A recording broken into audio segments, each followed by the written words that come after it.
ஆண்டவராகிய இயேசு கிறிஸ்துவின் நாமத்தினாலே இந்த நாளில் உங்களுக்கு வாழ்த்துக்களை தெரிவித்துக் கொள்கிறேன். எப்படி இருக்கீங்க? சந்தோஷமாக இருக்கீங்களா? மகிழ்ச்சியாக இருக்கீங்களா? உங்களை சந்திக்கிறதுல மிகுந்த மகிழ்ச்சி அடைகிறேன். பிறந்த நாளை திரும்ப நாளை கொண்டாடுகிற பிள்ளைகளை இயேசுவின் நாமத்தினால் ஆசீர்வதிக்கிறேன். இந்த நாளிலும் கூட ஒவ்வொரு நாளும் நாங்கள் உங்களுக்காக ஜெபிக்கிறோம். நீங்களும் எங்களுக்காக ஜெபித்து கொள்ளுங்கள். விசேஷமாக என்னுடைய ஊழியங்களுக்காக ஜெபித்து கொள்ளுங்கள். இந்த நாளிலும் நம்முடைய மிஷினரியை என்ன செஞ்சுருக்காங்க, அரெஸ்ட் பண்ணியிருக்கிறாங்க.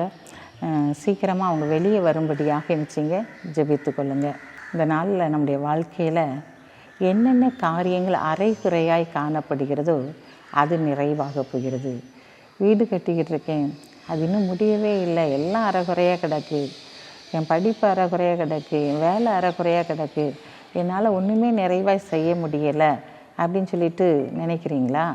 இன்றைக்கி ஆண்டவர் உங்களை பார்த்து தான் சொல்கிறாரு, அரைகுறையாய் என்னென்ன காரியங்கள் இருக்கிறது அது நிறைவாக போகிறது. அது நிறைவாக்கி கொடுக்கும்படியாக தேவன் இந்த நாளிலே கடந்து வந்திருக்கிறார். வாசிக்கிறேன், கேளுங்க. 1 கொரிந்தியர் 13ஆம் அதிகாரம் 10ஆம் வசனம். நிறைவானது வரும்போது குறைவானது ஒளிந்து போகும்.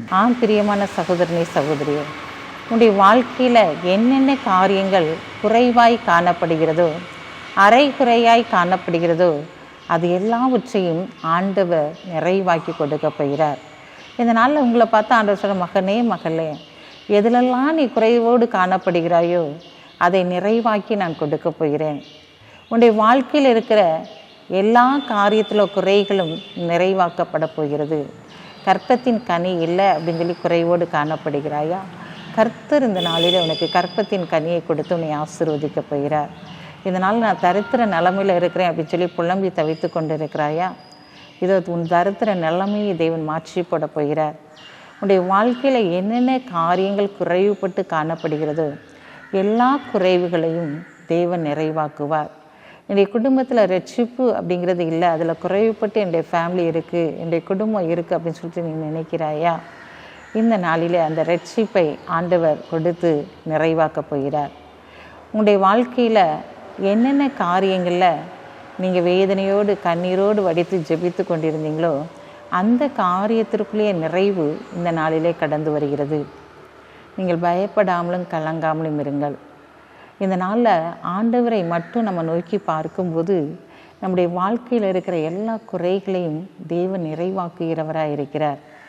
என்னென்ன காரியத்திற்காக நீங்கள் அழுதீர்களோ, கண்ணீர் வடித்தீர்களோ, அந்த கண்ணீரை எல்லாம் தேவன் கணக்கில் வைத்திருக்கிறபடியினாலே இந்த மாதத்திலே, இந்த வருடத்தின் கடைசி நாட்களிலே அது நிறைவாக போகிறது.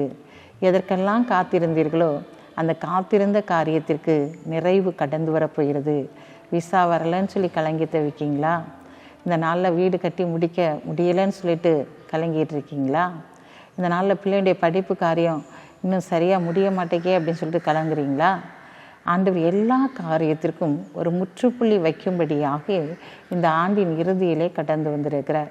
நீங்கள் பயப்படாதீங்க. என்ன வாக்குத்தத்தங்களை ஆண்டவர் உங்களுக்கு கொடுத்தாரோ அதை இந்த நாளிலே நிறைவேற்றி முடிப்பார். பயப்படாமலும் கலங்காமலும் இருங்க. ஆண்டவர் புதிய காரியத்தை உங்களுடைய வாழ்க்கையிலே செய்வார். கண்களை மூடி ஜெபிப்போமா? அன்புள்ள ஆண்டவரை, இந்த நாளுக்காக உங்களுக்கு நன்றி செலுத்துகிறேன்ப்பா. இந்த நாளிலும் தகப்பனே, உங்களுடைய பிள்ளைகளுடைய வாழ்க்கையில் என்னென்ன காரியங்கள் அரை குறையாய் காணப்படுகிறதோ அதையெல்லாம் நீ நிறைவாக்க போகிறதற்காய் நன்றி செலுத்துகிறோமப்பா. உங்களுடைய பிள்ளைகள் நிறைவாய் ஆண்டவரே அப்பா இந்த உலகத்தில் வாழ வேண்டும் ஆண்டவரே. ஆவிக்குரிய வாழ்க்கையிலும் ஒரு நிறைவு வேண்டாம் ஆண்டவரே. ஜெபத்திலே ஒரு நிறைவு வேண்டாம் ஆண்டவரே. இந்த நாளில் எல்லா காரியத்திலும் ஆண்டவரே எதிலெல்லாம் குறைவுபட்டு இருக்கிறாங்களோ அதெல்லாம் நிறைவாக்கி நீர் அவர்களை ஆசீர்வதித்து கனப்படுத்தப்படுவதற்காக நன்றி செலுத்துறையா. பிறந்த நாளை திருநாளை கொண்டாடுகிற பிள்ளைகளை இயேசுவின் நாமத்தினால் ஆசீர்வதித்து ஜெபிக்கிறேன். ஏசப்பா, நான் உன்னை விலகவில்லை, உன்னை கைவிடவும் மாட்டேன் என்று சொன்ன வேத வசனத்தின்படி அவர்களை நேர் அப்படியே நடத்தப்படுற தயவுக்காய் உமக்கு நன்றி செலுத்துகிறோம்.